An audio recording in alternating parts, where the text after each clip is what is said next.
Bonjour, bonsoir, Bomonike Nakacha Mboka Minito Tozali pendant la nuit à toute information bimaka. Et senga katoya poto lobela bino pote batwe bele balini mboka na bango pote baya ko investir na kacha mboka na bango.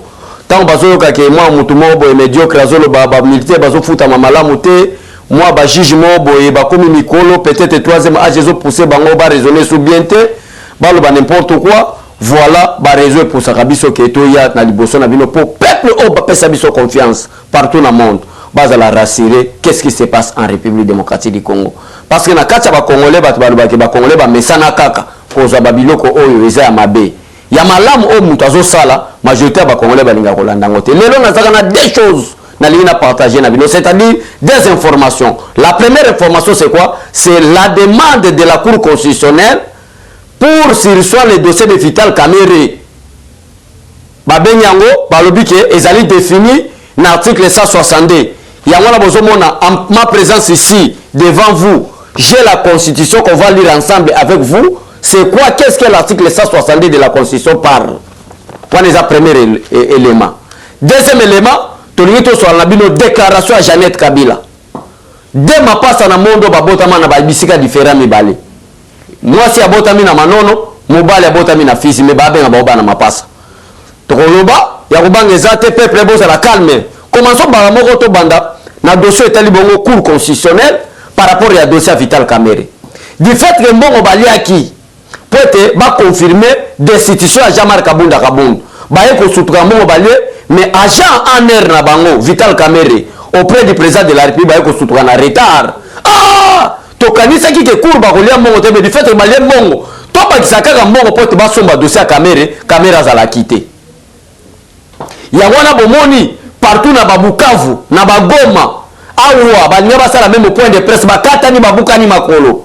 Tango bayoki ke tribunal ya grande instance ya Gombe a rejeté demande à Cour constitutionnelle.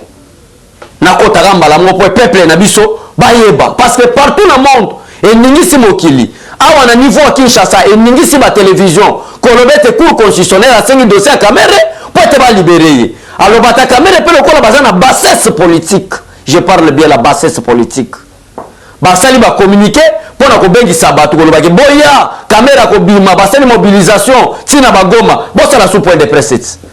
Des indisciplinés mo bobo c'est la lelo missile na so frapper bino na degré pour regretter pour ani boya ko sala potine na Congo to yebi bino ba Burundi mo boy. Mais quel est le problème? Le problème na lingina yisa bino ezanini. Cour constitutionnelle wana bozomona. Peut-être batu ba comprendre raté. Na lingina définir comment est-ce que ba membres qui composent cette cour bazalaka nommé par le président de la République. Le Parlement atindaka 3. Parlement atindaka 3. Et le président de la République atindaka pe combien? 3. Bango moko na corps ya ba magistrat batindaka pe 3. Soki to sali addition c'est ça la 9. Après le président prendra maintenant l'acte pour être babimisa président cour constitutionnelle. Peut-être batebele bazo bateme jusqu'à présent une année qui Félix Tshisekedi de son la bata cour te nommé comme procureur près de la cour constitutionnelle mais les membres du bureau de la cour o babengi banda président cour premier président deuxième a nommé bango Moulani. Peut-être batebele bazo se poser pour toi ko fan de la sikoyo dossier à demande à dossier na bango ya Kamerhe pour ekende kuna bango bazala batumo na mandat er président de la République azana mandat 5 ans. Ba membre ya cour pe na musana ba bazana mandat à 3 ans renouvelable je crois une ou deux fois na kota la constitution bien mandat ya cour o bozomo na cour ya Benoît Luamba papa ko mikolo wana na cour wana o muyibi ba yiba ki mbongo ba kenda ko corrompre pour ba décider Jamar ba papa mikolo wana bon moi je ne comprends pas peuple congolais mundele so zo comme mukolo sagesse zo yebele mais ya ba congolais Kabila oyo ba travailler na biso comme ozomo na degré ya imbécilité na indiscipline. Sinon aucune idée. Pourquoi on a dit que degré d'imbécilité et indiscipline? Parce que cour est la seule institution, ce qui est le tribunal de la grande instance, ce qui n'a pas cour d'appel, partout dans la cour de cassation, le conseil d'État, il y a inconstitutionnalité. Cour constitutionnelle a pour interpréter à une normalité. Mais les autres, c'est de l'indiscipline, c'est de l'impolitesse, c'est manque d'éducation politique, parce que pour les autres qui sont la République démocratique du Congo, c'est tout court, il y a Benoît Luamboa. Il y a comme les autres qui n'aiment Benoît Luamboa. Alors, qu'est-ce que Bassali? Balingi Bassenga dossier à Caméré. Te kona na kota na te. Maintenant, mandat la de fête comme na souka. Dans fin septembre, Batuno soit court mandat comme na souka, place président de la République à Yachaba membre naïe. Il y a régime naïe. Ce que c'est là qui est le cours à la Cour de cassation, le cours à la Cour de Conseil d'État. N'a mon numéro ba tchaba moka la ya bango ezala par un mandat ezala na dire nango na ta nango ta ya ba membre ba Benoît comme na souka na fin septembre bango nyoso ba ko ikadik. Président François Batu Mususu Atinda. Nde ya ngozo mona place ba ko lela ka peuple congolais. Barbi to liali ya mongo. Jean-Marc Azala destitué. To liali ya mongo, to sala boye. Ti ba tombo vraiment niveau ya muyibi. Juge, même biso ta to tanga na ba université. Au moins muta sala médecine, muta zo sala histoire, muta zo sala français, muta zo sala agronomie, muta zo sala plusieurs nani formation baza ko sala. Mais ozomona mutu ozo sala droit azobanga koyiba pona nini po yebi ke option ya zo sala wana ezali option mo eza pratiquement impossible ba corrompre. Mais la cour constitutionnelle, la cour il y a la République démocratique du Congo et comme association de voleurs, association ba corrompus, association ba corrupteurs. Ndeba lingi ba kende ko sena dossier à Caméré. Oh, et puis c'est polémique dans le monde entier. Bon, il y a un dossier, toke na ngona cour pour te libérer Caméré. Caméré pas bimisi sous mongo, après si ba parti politique na batuna hier c'est ba sala ba marche ba tambola, ba se pelaga vous allez libérer. Mais sous qui ndenge nini peuple congolais. Le tribunal maintenant vient d'écrire au niveau de la Cour constitutionnelle que c'est le président de la Cour et les membres qui composent cette Cour. Vous êtes dans l'inviolabilité de la Constitution. Comment? Parce que dossier est sur le maboko à greffe, dossier comme le maboko à tribunal pour en délibérer. Voilà place Cour, tribunal, il y a grande instance. Et ça y est à niveau Cour de cassation. Et ça à niveau Conseil d'État. Mais tribunal, il y a grande instance. Avant, on a repris sa leçon dans la Cour constitutionnelle. Ça, c'est quel pays? C'est regrettable. Tribunal, il y a grande instance. Avant, on a sa leçon dans la Cour constitutionnelle. On y est installé dans la Cour constitutionnelle. À terre, tribunal. Ce qui il y a inconstitutionnalité. Mais Cour nani, tribunal, n'est bon wani. Et comme il a sa leçon dans la Cour constitutionnelle. Maintenant, le tribunal vient d'écrire, peuple congolais, bon, c'est là. Tribunal vient d'écrire, va déposer lettre dans Nabango, va répondre greffier à la Cour constitutionnelle, va dire que non, dossier est déjà en délibéré. Oh, sentence, c'est qu'il y a lobby à 10 heures, il y a 20 ans de prison pour la Vital Caméré. Beaucoup de conseils ont sous manifestation, nous sommes à INC, et quoi? Moi, je vais se pour vieux Caméré, ya Caméré. On a dit maman Mida Benga, ya Caméré. Ya Caméré, 20 ans de prison. Donc, il y a un dossier Sili. Donc, demain, il y aura bel et bien procès.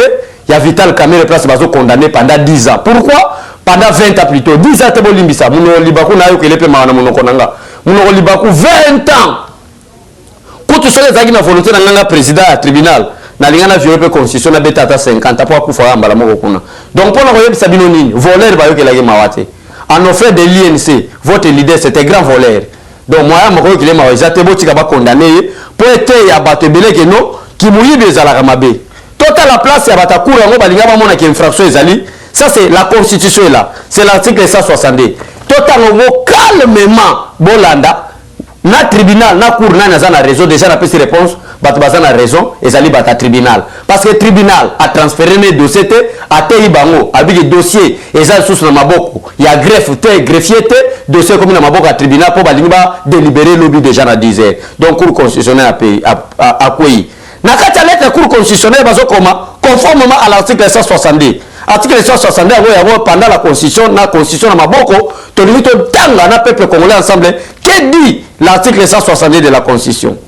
La Cour constitutionnelle est juge de l'exception de l'inconstitutionnalité soulevée devant ou par une juridiction. Toute personne peut saisir la Cour constitutionnelle pour inconstitutionnalité de tout acte législatif ou réglementaire. Elle peut en outre saisir la Cour constitutionnelle par la procédure de l'exception de l'inconstitutionnalité invoquée dans une affaire qui la concerne devant une juridiction. Celle-ci, s'il soit ou à statuer et saisir toutes les affaires cessantes, la Cour constitutionnelle. On a article Oyo, Balinga qui va évoquer, il y a article 160. Or que Afrique va lui que non, il y a pas travaux forcés, on a 10 ans, procureur à l'Obaki, et ça n'a pas un sentence, tribunal a pu citer, Balinga va inconstitutionnalité parce que premièrement, des fois, les besoins des fois, il y a mis balé, autorité expliquer peuple awa, dossier est sous le niveau de greffe, dossier comme un tribunal pour en délibérer. Mais on appelle tribunal, na tourné peuple congolais, bazu lettre, bazu c'est le cours constitutionnel, que dossier, oh, besoin c'est la vitale caméra et rogadingi, toko pesa en côté, toko garder en haut, parce que document, oh, bino comme les greffe na biso yo document greffe en chef parce que greffier oh ya la cour constitutionnelle ba benga greffier en chef yo greffier en chef lettre comme les greffier divisionnaire na biso ya tribunal de la paix ya tribunal plutôt à grande instance ils ont violé même la constitution ils ont violé les lois de la république le tribunal la république le bitoko pesa bino dossier vital camérité dossier vital caméré biso mo to condamné le biso 20 ans sur 25 ans que Dieu bénisse le président du tribunal que Dieu bénisse tous les membres qui composent le tribunal des grandes instances de la Gombe. Wanezagi, premier élément, boza la calme, c'est-à-dire sentence. Et zo koya lobi qui vivra le vrai, lobi ne bokomona. Wanezagi premier dossier au sala. Donc peuple congolais, bo effacer la bino be longola be kivo. Motema zako beta bino. Motema bozako la bolongole kivo. Lobby en direct, il y a RTNC nenge vient na biso mandefa pembe, vie vital caméré, nenge ba pesa sentence na yekuna. Donc merci beaucoup bande konanga, wanezagi premier dossier. Deuxième dossier, Tony to lobelande maintenant Jeannette Kabila. Il passe, il y a Joseph Kabila. Ba auto yeba bango na Congo le 17 mai 1997 na entra AFDL. En dehors de date on est en date ba yeba bango te. Ba li passe au bazanga bandeko. Ba li passe au bazanga famille. Donc bango na famille na bango bazanga Joseph Kabila, Zoé, Jeannette et Sili. Bazala batata moi c'était ba cousin te bon. Wana batu musu ba loba vie privée abatu ko kota te na boy na ngaba songi songi ezaika information na loba. Mais na lingi na tala na Jeannette Kabila. Jeannette Kabila yawa le 17 mai, elle tozo bengana Mobutu. Le 17 mai 1997. Ndeto bandiko yoka kezana Laurent Désiré Kabila. Joseph Kabila chef d'état-major ya force terrestre. Ndeto komiko yoka. Kutuka Jeannette kutaza boye banate. Joseph kutuwa mukepo azalaki na ye chef d'état-major ya force terrestre. Mais Jeannette kutaye banate. Oye osokoli pompe ya régie des oies République démocratique du Congo. Otelipe, oye pena tentira bien. Le lo oyo obandi osala ba déclaration. Pour la koloba été un officier, des officiers généraux bazo futa bango $150. Madame Jeannette. Na yo kilo ma rapport récemment to uti le mois de la femme. Po bilo na lingana beta yo lingo regretter pourquoi na Congo. Na yo kilo ma rapport na mona place au symbolité. Hein? Na même na côté beauté na mona place au symbolité beaucoup na ezalango dossier biso to landela te. Nga na lingana lobaka boy. Vous avez géré la République pendant 18 ans. Ndekono Joseph Kabila. O bobenga li pasa mais yo mona nelonga mikolo wole kaibro to ni maka ndenge boye bisa biso ke boza ma pasa problème te li pasa manono na li pasa physique to ndi maka ba ma pasa na monde o basala miracle ba botama de na ba ndroit différent to ndi maka so to boyi o tala ba boyaka votre frère soki Jimon na yo a dirigé pendant 18 ans na mboka oyo bon comme ici ba général mususu ba président ya l'équipe pendant rien à 18 ans na bino ba militaire bana na bango na Kanchach bazotanga ba ezate école ezate pesa ya kolala ezate cette mwana mwasi Jeannette Kabila na comprendre te tia za kolo ba déclaration wana abosana ki aza na Rwanda to aza na République démocratique du Congo parce que souvent yeba ki aza na République démocratique du Congo aliya sala ba légation wana te pourquoi na lobiki aliya sala ngote parce que un c'est son frère ou Joseph Kabila mutabuti ko diriger mboka ba militaire bazora rasote ba militaire bazora ta ba tenite ba militaire bazaya kala donc ba nzuruka place bana na bango bazotanga eza mabe bazofana mabele baba ezalité mais en attendant tozo mona ba officier généraux ba komi ko diriger l'équipe lokola batango fort po biso totanga na kombo ba komi ko diriger na l'équipe mais ba militaire ya se bana na bango na Kanchach peuple ayebi biso so boyebi Kanchach te Kanchach eza place aux résidences même il y a président Joseph Kabila Zarofanda mais bana bazotanga mabele mais tala président Félix Tshisekedi mwana mwaso Jeannette yone na komi répondre tala Félix Tshisekedi ata liboso asali élu président de la République alobina bamisa bopito parce que bamité bazata na bopito te ya kan kokolo n'en parle pas Katchat n'en parle pas na ba province n'en parle pas na bon sabe école bana ba officier bana ba militaire ezaka ba officier te oh non sabe ngami mwana militaire azwa so médicaux yo fele atanga kelasi yo fele azala na ba condition bien en dehors de ça alobi na ku place ba militaire bazolala incroyable papa Katchat na cité de l'Union africaine et comment il a la place mobo et poubelle militaire là la boye ba mpese bangungi na degré osana te Félix Tshisekedi a un projet il y a programme à maison préfabriquée ba bandi yango na Katchat madame Jeannette Kabila de madame te mademoiselle de bon mona moi so Jeannette Kabila kende kotala Katchat ndenge komi kende kotala ndenge komi mais pendant 18 ans à Rennes na bino qu'est-ce que vous avez fait pour les militaires mawa plein bon quand ça insurrection bolinga mo sala boko sala ngo mawa plein boko sibir boko yanga noir boko quand ça ni toi pété toi makasi pour na répliquer na yo donc mutamala mozala so la déclaration ni tala nanu wo uta wapi Congo et nini pour ça la déclaration voilà merci beaucoup en quelque sorte d'éléments biso tozala ki nango ya koyebisa bino lelo yango wana bozala nesengo bozala calme bolanda mwana mwasi ote ya Jeanne ya nani ya mwana mwasi okomone nani Jeannette Kabila bolanda baba déclaration pamba wana zo salate tribunal ya grande instance ba rejeter déjà dossier ya cour nani demande à cour constitutionnelle pour être basé dossier Vital Kamerhe ba memanga na cour ba libérer ka lobby mais nzamba sali miracle dossier Vital Kamerhe ko kata makaka lobby na tribunal ya grande instance en d'autres termes tribunal est comme ko pesa ba leçon que vive l'état de droit que vive la république des juges que Dieu bénisse la République démocratique du Congo mais bon à la soudé la jeunesse congolaise na sai bino à la soudé derrière le président de la République to sangana to comprendre mboka Félix Tshisekedi aza seul tous ce sont des voleurs des escrocs des indisciplinés biso jeunesse to asika tozoya tous à la derrière président de la République kraka peut-être mounyone alekate tala lelo makamba linga basimbisa Félix Tshisekedi touche lelo bata pepe na mission na kushite na ngawana bozonga tamulaite ko zape na ntetelema na lina lobelo kwa suka lelo bata pepe na ba télévision bakomi osala défense ya Kamerhe auparavant na ebisa bino ke Kamerhe azalaki agent principal ya Kabila pour contrôler makambo Félix Tshisekedi osala tala depuis arrestation Vital Kamerhe so de mouton yezala RTNC ezala ya de bonhomme nyonso komi presque fin esila ba inauguré yango mais mutaza ko empêcher nani Vital Kamerhe tala depuis Kamerhe akenda poison na présidence esila tala depuis Kamerhe akenda ba dossier ya présidence de la République bazo fuita ngo soutien na ba réseaux sociaux donc merci beaucoup Kélé papa nanga Kélé François papa nanga Roi Mabi maman Élisée moi c'est Roi Mabi Prudence Mbombo maman nangai maman Alice maman Pasteur maman Bijou donc Petroni Ngandu bande konanga no so Angel Mpombo ba mère nanga bozala calme tribunal a rejeté déjà dossier wana parce que nazu ba peine na bino ba rejeter ngo to kutana nde lobby pour lobby to kozana bino en direct ndenge mukolo mo wa kolela talaka ajozana ngo oza so ina ba 55 soki ba 60 do tana lo kutu 50 Félix Tshisekedi kutu mwana muke auti ko sa 57 ans na yo na kiseno ba 50 nous a déjà ba 67 ans ba 70 ans siko ba beto 20 ans tala bye o suka boni merci beaucoup ba maman na ba papa nanga maman Élisée moi ça Roma bibotika la malam que Dieu vous bénisse mais Dieu maudisse toute personne qui est contre la vision du chef de l'État au nom de Jésus-Christ amen. Eshima, votre magazine qui bat au rythme de l'actualité. Retrouvez la nouvelle édition.